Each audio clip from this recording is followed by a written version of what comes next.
അവരോട് പ്രത്യേക സ്നേഹം, ഒരു പ്രേമം, ഒരു ഒപ്പുണ്ടാവും. അവരെ ഞാൻ എന്റെ പ്രൈവറ്റ് സെക്രട്ടറി ആകും. എന്റെ പ്രിയപ്പെട്ടവരെ, എന്റെ മോനോട് കത്തലല്ലേ എന്താ എഴുന്നേറ്റ് കിടന്നത്? രാജാവ് നോക്കുന്ന സമയത്ത് അങ്ങ് അകലെ ഒരു മനുഷ്യൻ ചാട്ടുകണ്ട് എഴുന്നേറ്റ്. ഞാനതിനെ തയ്യാറാ എന്നും പറഞ്ഞിട്ട് ആ മനുഷ്യൻ എന്റെ പ്രിയപ്പെട്ടവരെ രണ്ട് കരകളിങ്ങനെ വീട്ടിൽ നെഞ്ചിങ്ങനെ ഒന്നിപ്പിടിച്ച് രാജാവിന്റെ മുമ്പിൽ വന്നിട്ട് അവിടെ നിന്നു. ഞാനതിന് തയ്യാറാ. എടാ, ഞാൻ നിന്നെ പ്രതീക്ഷിച്ചുകൊണ്ടാ ഇത്രയൊന്നും പറഞ്ഞത്. ആ വന്ന വ്യക്തിന്റെ പേരെന്താ? ഹജ്ജാജ് ബിൻ മുൻദിർ. എന്റെ പ്രിയപ്പെട്ടവരെ, ഇഷ്ടംപോലെ ആയുധങ്ങളുമായി പടവരുതാൻ കഴിവുള്ള ധീരൻ അദ്ദേഹം. ആ ഹജ്ജാജ് ബിൻ മുൻദിർ വന്ന് നിന്നപ്പോ അഹങ്കാരത്തോടെ കൂടെ രാജാവ് ചോദിച്ചു, പറയൂ നിന്റെ ആഗ്രഹം എന്താ? എടോ, ഇത്രയും കൂട്ടത്തൊന്നും നീയാണ് ചാടിപ്പുറപ്പെടുന്നത്. നിന്റെ ഡിമാൻഡ് എന്താ? നിനക്ക് എന്താ വേണ്ടത്? എന്റെ ഡിമാൻഡ് ഒരു പീക്കിരിശക്കനായ അടിയുടെ തലടുത്ത് കൊണ്ടുവരാൻ, മുഹമ്മദിന്റെ തലത്ത് കൊണ്ടുവരാൻ. എന്ത് ഡിമാൻഡ്? ഒരേ ഒരു കാര്യം മാത്രം. കുതിരാലയത്തിൽ നിന്ന് സ്പീഡിൽ സഞ്ചരിക്കുന്ന ഒരു കുതിരൻ എനിക്ക് തരപ്പെടുത്തി തരണം. കുതിരാലയത്തിൽ നിന്ന് നല്ല റൈസിംഗ് ഉള്ള നല്ലൊരു വണ്ടി, നല്ലൊരു കുതിര. എന്തിനാ? അതിന്റെ സ്വഭാവം ഈ ചങ്ങായിക്ക് അറിയാം. അവിടെ ചെന്നിട്ട് അഥവാ പിടിക്കപ്പെടുകയാണെങ്കിൽ, പെട്ടെന്ന് അടി സലാമത്താകണമെങ്കിൽ 220 സ്പീഡിൽ പോണ വണ്ടി വേണം. അല്ലാണ്ട് 120 പോണ മാരുതി പോരാന്ന് മൂപ്പരിക്ക് അറിയാം. എന്റെ പ്രിയപ്പെട്ടവരെ, പെട്ടെന്ന് ഹജ്ജാജ് വന്ന് സ്പീഡിൽ സഞ്ചരിക്കുന്ന ഒരു കുതിര വേണം. കുതിരാലയത്തിൽ ഒരു കുതിരയെ തെരഞ്ഞെടുത്തു. വളരെ സ്പീഡിൽ സഞ്ചരിക്കുന്ന കുതിരയെ തെരഞ്ഞെടുത്ത് കുതിരപ്പുറത്തേക്ക് കയറുന്നതിന് മുമ്പ് നമ്മുടെ ഹജ്ജാജിന് മുൻപിൽ എന്ന മനുഷ്യൻ രാജാവിനെ കെട്ടിപ്പിടിച്ചു. എന്തിനാ തിരിച്ചു വന്നാൽ പറഞ്ഞത് കൊടുക്കണ്ടേ? അതിനെന്താ ഞാൻ നാട്ടിൽ ആദ്യത്തിൽ അന്വേഷിച്ചത്? തിരിച്ചു വന്നാൽ പ്രിയപ്പെട്ട സഹോദരന്മാരെ, നിങ്ങൾ പറഞ്ഞത് കൊടുക്കണ്ടേ? സമയത്ത് കിബറോടുകൂടെ, അഹങ്കാരത്തോടുകൂടെ ഈ രാജാവിന്റെ മുമ്പിൽ നിന്ന് കുതിരപ്പുറത്തേക്ക്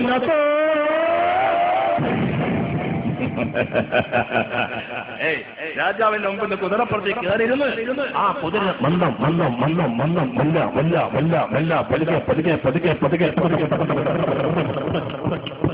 കുതിരനെ അങ്ങോട്ട് ഓടിക്കാൻ തുടങ്ങി. കുതിരനെ ഓടിക്കുക. കുതിരടക്ക് ചാർന്നിട്ട് ഓടിക്കോട്ടെ. കുതിരനെ അങ്ങോട്ട് ഓടിക്കാൻ തുടങ്ങി. എന്റെ പ്രിയപ്പെട്ടവരെ, പൊടിവെള്ളത്തിൽ അമ്പലത്തിലേക്ക് കുതിര കുളപ്പടിക്കൽ മണൽത്തടികളോട് ചില്ലാനും പറഞ്ഞു ഈത്തപ്പന മരങ്ങളെ വേക്കിലേക്ക് കൊണ്ടിട്ട്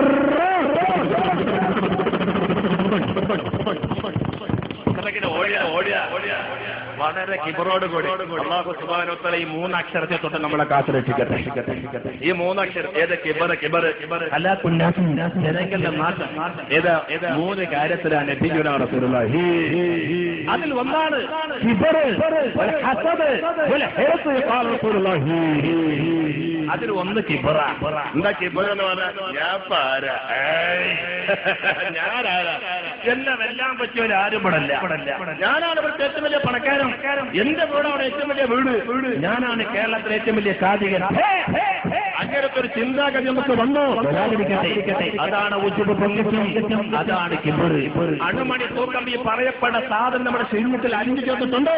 അവർക്ക് സുഖമില്ല, അവർ നരകത്തിലാ. സ്വലാത്ത് ചെല്ലട്ടോ, പിന്നെ റസൂലിന്റെ മാസാണ്. സ്വലാത്ത് ഇൽമിന്റെ വേദിക്ക് ഒരു അലങ്കാര. അതുകൊണ്ട് സ്വലാത്ത് ചെല്ലിക്കോ. ആ സ്വലാത്ത് ചെല്ലാതെ റസൂലിന്റെ ശഫാഅത്ത് കിട്ടാതെ നമുക്ക് ആർക്കും രക്ഷപ്പെടാൻ കഴിയില്ല. നമ്മൾ ആരായിട്ടും കാര്യമില്ല, ഏത് വാപ്പായിട്ടും കാര്യമില്ല. പുന്നാര പ്രവാചകന്റെ ശഫാഅത്ത് കിട്ടാതെ രക്ഷപ്പെടാൻ കഴിയില്ല. അതുകൊണ്ട് നമ്മുടെ അഹങ്കാരമൊന്നും വേണ്ട. ഞാൻ വലിയ ആളാ, ഇതിപ്പോ റസൂലിനും വേണ്ട, അള്ളനും വേണ്ട, അക്കഞ്ഞ് ദുആ ചെയ്യും വേണ്ട, പള്ളിയും വേണ്ട, മദർസയും വേണ്ട, ഔലിയാക്കന്മാരും വേണ്ട, ആരും വേണ്ട. ഞാൻ തന്നെ ഇവിടുത്തെ ജുമ്മി വേണ്ട. മരിച്ചു കഴിഞ്ഞാൽ പ്രിയപ്പെട്ടവരെ, നമുക്ക് സ്റ്റാർട്ടിംഗ് ആ ജീവിതത്തിന്റെ അല്ലാഹുവിന്റെ റസൂലിന്റെ ശഫാഅത്ത് നമുക്ക് അനിവാര്യ. മഹാനായ നബിയുനാ റസൂലുള്ളാഹി. അപ്പൊ കിബറിനെ തൊട്ടുള്ള കാത്തിരക്ഷിക്കട്ടെ. കിബർ എന്ന് പറഞ്ഞാൽ ചിലപ്പോ എല്ലാവർക്കും അത് മനസ്സിലാക്കാൻ കഴിയില്ല. കിബറന്മാർക്ക് തന്നെ ഞാൻ കിബർ നടിക്കുന്നുണ്ട് എന്ന് മനസ്സിലാക്കാൻ എല്ലാവർക്കും കഴിയില്ല. എങ്ങനെ? അഹങ്കാരം. ചില ആളുകൾ നമ്മൾ അവരെ തൂക്കും. എന്താ ഇവിടെ പറയുന്നത്? ചിലവരെ തൂക്കും, ചിലവര് ജാക്കിമ കയറ്റും, ചിലവര് കുളിച്ചുമ കയറ്റും. ഏത് ഭാഷ എവിടെയെന്ന് അറിയില്ല. ഏതെങ്കിലും ഭാഷ ചാതെടുത്തോളൂ 2-3 ഞാൻ പറഞ്ഞുതരാം.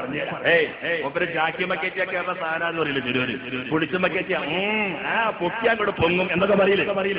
ഇത് കിപ്പറന്മാരെ നോക്ക നിങ്ങൾ.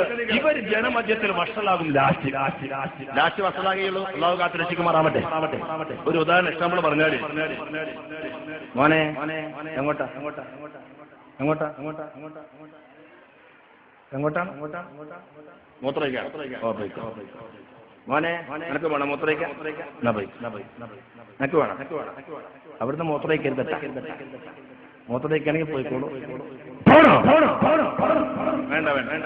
അപ്പൊ ഞാൻ പറഞ്ഞു നോക്കി, എന്റെ പ്രിയപ്പെട്ട സഹോദരങ്ങളെ, കിപ്പറന്മാരെ എവിടെ മക്കളാകുള്ളൂ. പണ്ടൊരു ഉദാഹരണം പറഞ്ഞ ഞങ്ങളുടെ ഭാഗത്തൊരു സംഭവം.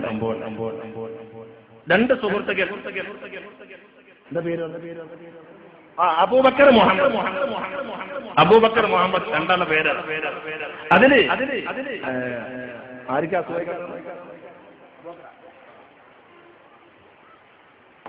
അബൂബക്കറിന്റെ രോഗാണ്, അസുഖമായി കിടക്കുക. അന്നത്തെ കാലഘട്ടം വളരെ മോശം. ഉസ്താദിന്റെ നാട് ഷൊർണൂരിൽ നിന്ന് 33 കിലോമീറ്റർ തൃശ്ശൂരിലേക്ക്. ആ കാലഘട്ടത്തിൽ ചുരുങ്ങിയത് 2 മണിക്കൂർ വേണം. ഈ 33 മണിക്കൂർ വണ്ടി പോകണമെങ്കിൽ 2 മണിക്കൂർ വേണം. കാരണം എന്താ? അതിന് കാരണമുണ്ട്. റോഡ് ആ സൈസ് റോഡാ, നല്ല റോഡാ. ഒരു ബസ്സൊക്കെ ഓടാണെങ്കിൽ ബസ്സിന്റെ ടയർ ഒരു കൊടിയിലേക്ക് ഇറങ്ങി ആ കൊടിയോട് നന്ദി പറഞ്ഞ് അടുത്ത കല്ലിനോട് സ്വാഗതം പറഞ്ഞിട്ട് അങ്ങനത്തെ റോഡാ ആ കാലഘട്ടത്തിൽ. ഇന്നങ്ങനല്ല, ഇന്ന് ഭയങ്കര ഹൈവേ അല്ലേ. ഇന്ന് വെറും 40 മിനിറ്റോട് തൃശ്ശൂർ പിടിക്കാം ഉസ്താദിന്റെ വീട്ടിൽ നിന്ന്. അന്ന് 2 മണിക്കൂർ വേണം. അപ്പൊ നമ്മുടെ അബൂബക്കറിന്റെ രോഗമാണ്. ഹോസ്പിറ്റലിലേക്ക് കൊണ്ടുപോയി. മുഹമ്മദ് സുഹൃത്തായിട്ട് പോയത്. ചുരുക്കി പറയാം, അവിടെ ചെന്ന് ഡോക്ടറെ പരിശോധിച്ചുകൊണ്ടിരിക്കുമ്പോ ചോദിച്ചു, നിങ്ങളുടെ പേരെന്താ? എന്റെ പേര് മുഹമ്മദ്. ഇയാളെ മുന്നേ ട്രീറ്റ്മെന്റ് ചെയ്ത വല്ല കർലാസ്, വല്ല ഡോക്ടറെ വല്ല റിപ്പോർട്ടൊക്കെ, വല്ല എക്സ്റേ അതല്ലെങ്കിൽ വല്ല ബ്ലഡൊക്കെ പരിശോധിച്ച വല്ല കർലാസ് ഉണ്ടോ? ഉണ്ട് സാറ്. എവിടെ? ഇവിടെ ശ്രദ്ധിക്കണം. ഉണ്ട് സാറ്. എവിടെ? വീട്ടില. എവിടെ നിൽക്കുന്നത്? പെട്ടെന്ന് കിട്ടണം. ശരി സാർ. അപ്പൊ സാറേ വീട്ടിലേക്ക് പോകാൻ 2 മണിക്കൂർ വേണം. അവിടുന്ന് ഇങ്ങോട്ട് വരാൻ 2 മണിക്കൂർ വേണം. മൊത്തത്തിൽ 4 മണിക്കൂർ. പിന്നെ ഇത് അന്വേഷിച്ച് പിടിച്ചെടുക്കലോ. ചുരുങ്ങിയത് ഒരു 5 മണിക്കൂറാവും. ഡോക്ടർമാര് തിരക്കുള്ള ആളുകളല്ലേ. ഒരു 2 മണിക്കൂർ എന്ന് പറഞ്ഞാൽ അത് 5 വിചാരിച്ചിട്ട് പാവം നമ്മുടെ മുഹമ്മദ് നാട്ടിലേക്ക് പറന്നു വന്നു. അന്ന് ഞങ്ങളതിൽ പോകുന്നത് ആകെ ഒരു ബസ്സാണ്. ആ ബസ്സിന്റെ പേര് എനിക്ക് ഇന്നും ഓർമ്മയാണ്. കുളക്കാട്ട് കുറിശി. ആകെ ഒരു ബസ്സുള്ളൂ. പിന്നെ വേറെ വാഹനം ഓട്ടോറിക്ഷ ഇറങ്ങാത്ത കാലഘട്ട. അങ്ങനെ പാവം നമ്മുടെ മുഹമ്മദ് എന്ത് ചെയ്തു? ഈ പറയപ്പെട്ട സാധനങ്ങൾ എടുത്ത് റോഡിലേക്ക് ഇറങ്ങി. ബസ് വരേണ്ട നേരം ആയിട്ടില്ല. എത്രയും പെട്ടെന്ന് എവിടെ എത്തണം? തൃശ്ശൂർ ഹോസ്പിറ്റലിൽ എത്തും വേണം. ഈ സമയത്ത് ഒരു കാറ് വരുന്നു. അംബാസഡർ കൈ കാണിച്ചു നിർത്തിയില്ല. കുറച്ച് കഴിഞ്ഞപ്പോൾ ഒരു കാളവണ്ടി വരുന്നു. പിന്നെ ഓടല്ലേ നല്ലൊരു. അതിന് കൈകാണിക്കാൻ പോയില്ല. വളരെ ടെൻഷനോടുകൂടെ ഫിക്കറോടുകൂടെ പാവം നമ്മുടെ മുഹമ്മദ് റോഡിൽ കൂടെ അങ്ങോട്ടും ഇങ്ങോട്ടും ഇങ്ങനെ നടക്കാൻ തുടങ്ങി. പഴയ കാലഘട്ടത്തിൽ ഓത്തുവണ്ടിന്ന് പഠിച്ച അക്ഷരങ്ങളൊക്കെ എന്നൊക്കെ പറഞ്ഞ പുള്ളി ഒരു കൈ കൊണ്ട് കയ്യിലേക്ക് ഇടിച്ച് അങ്ങോട്ടും ഇങ്ങോട്ടും ഇങ്ങനെ നടക്കുക. അങ്ങനെ കുറെ നേരം നിന്നപ്പോഴാണ് ഞാൻ ഈ പറയപ്പെട്ട കൊളക്കാട്ട് കുറിച്ച് ബസ് ഇങ്ങനെ ഏറ്റൊക്കെ കയറി വരണ്ടേ. ആജാതി റോഡല്ലേ. പാവം നമ്മുടെ മുഹമ്മദ് നോക്കുന്ന സമയത്തോ ഹൗസ് ഫുള്ളാ ബസ്സിനകത്ത്. ഡ്രൈവറെ സീറ്റുകാളിന്റെ ഡ്രൈവറുണ്ട്. ആകൊരു ബസ്സിലോ തിരക്ക്, നല്ല തിരക്ക്. ബസ്സിന്റെ മുകളിൽ റഹ്മത്തിൽ 2 മോള് കയറി കുത്തിരിക്കുന്നുണ്ട്. ബസ്സിനകത്ത് ഫുള്ളായിട്ട് വറക്കത്ത് 2 ബാക്കിലേക്ക് ഒണങ്ങി തൂങ്ങിയിട്ടുണ്ട്. ഇതാണ് ബസ്സിന്റെ അവസ്ഥ. ഈ രംഗം കണ്ടിട്ട് ബസ് ഇങ്ങനെ കയറി വരുമ്പോ നമ്മുടെ മുഹമ്മദ് തന്റെ ദയനീയത പ്രകടമാക്കുന്ന രൂപത്തിൽ റോഡിന്റെ സെന്ററിലേക്ക് കയറി കൈകാണിച്ചു. പ്ലീസ് ഡ്രൈവർ, എനിക്കറിയണം, പ്ലീസ് ഡ്രൈവർ എന്ന് പ്രിയപ്പെട്ടവരെ തന്റെ ദയനീയത പ്രകടമാക്കുന്ന രൂപത്തിൽ ബസ്സിന് കൈകാണിച്ചു. ബസ് പാവൻ എന്റെ മാതിരി സാധു ഡ്രൈവർ. ബ്രേക്ക് ചവിട്ടവേ ബാക്കിൽ ബസ്സിലെ കാശ് പിരിക്കുന്ന ആളെ വേറെ നോക്കണേ. കണ്ടക്ടറിന്റെ ഡ്യൂട്ടി എല്ലാം കഴിഞ്ഞു എന്ന് വിളിച്ചറിയിക്കുന്ന രൂപത്തിൽ ആ ബാഗ് ഇവിടെ വെച്ചൊരു കണ്ടക്ടർ ബാക്കിലെ ഡോറിന്റെ അവിടെ പിടിക്കാതെ നിൽക്കുന്നുണ്ട്. കയ്യും കെട്ടിയിട്ട് പിടിക്കേണ്ട ആവശ്യമില്ല. കാരണം ചുറ്റുഭാഗത്തെ ആളുകൾ തൂങ്ങി നിൽക്കുകയാണ്. അപ്പൊ കണ്ടക്ടർ ബാക്കിൽ ഇങ്ങനെ നിൽക്കുക. ഈ സമയത്ത് ആ പാവം നമ്മുടെ മുഹമ്മദ് കൈ കാണിച്ചു. ബസ് ഇങ്ങനെ ബ്രേക്ക് ചവിട്ടി നിർത്താറായപ്പോ പെട്ടെന്ന് കണ്ടക്ടർ ബെല്ലം കൊണ്ട് അടിച്ചു കൊടുത്തു. എന്തായാലും പോട്ടെ നിർത്തണ്ട അല്ലേ. ഇവിടെ പിച്ചിലാണോ ബെല്ലാണോ? ബെല്ലല്ലേ? അപ്പൊ നിങ്ങൾക്കറിയും. പോട്ടെ നിർത്തണ്ടാണ്. എന്റെ പ്രിയപ്പെട്ടവരെ, കണ്ടക്ടറല്ലേ, ചെളിയല്ലേ, ബസ്സിലെ രാജാക്കന്മാര് പാവം, ചിലപ്പോ ഇവിടെ ഉണ്ടാവട്ടെ, എന്നോടൊന്നും കരുതരുതേ. അങ്ങനെ പ്രിയപ്പെട്ട സഹോദരങ്ങളെ, ബസ് ഡ്രൈവർ അങ്ങോട്ട് എടുത്തതോടുകൂടെ മുഹമ്മദ് പെട്ടെന്ന് അങ്ങോട്ട് ചാടി, റോഡിന്റെ സൈഡിലേക്ക് ചാടിക്കൊണ്ട് ഈ ബെല്ലടിച്ച കണ്ടക്ടർ മുഖത്തേക്ക് ദയനീയം ഒരു നോട്ടം നോക്കി. എന്റെ പറയാ, ആ സമയത്ത് കണ്ടക്ടർ കാണിച്ചെന്താ? എപ്പോഴും നോക്കിക്കോ, കണ്ടക്ടർ കാണിച്ചെന്താ? ദേഷ്യം വന്ന് മുഹമ്മദ് എന്തേ കാണിച്ചത്? അങ്ങനെ അങ്ങോട്ട് കാണിച്ചു. കണ്ടക്ടർ ഇങ്ങനെ കാണിച്ചപ്പോ മുഹമ്മദ് കുറച്ച് ഓവറായി. കണ്ടക്ടർ കൊടുത്തു ഒരു ബെല്ല്. ബസ്സൊന്നും ആ ബേഗോട് കൂടെ കണ്ടക്ടർ വന്നിട്ട് മുഹമ്മദോട് ചോദിച്ചു, എന്തടോ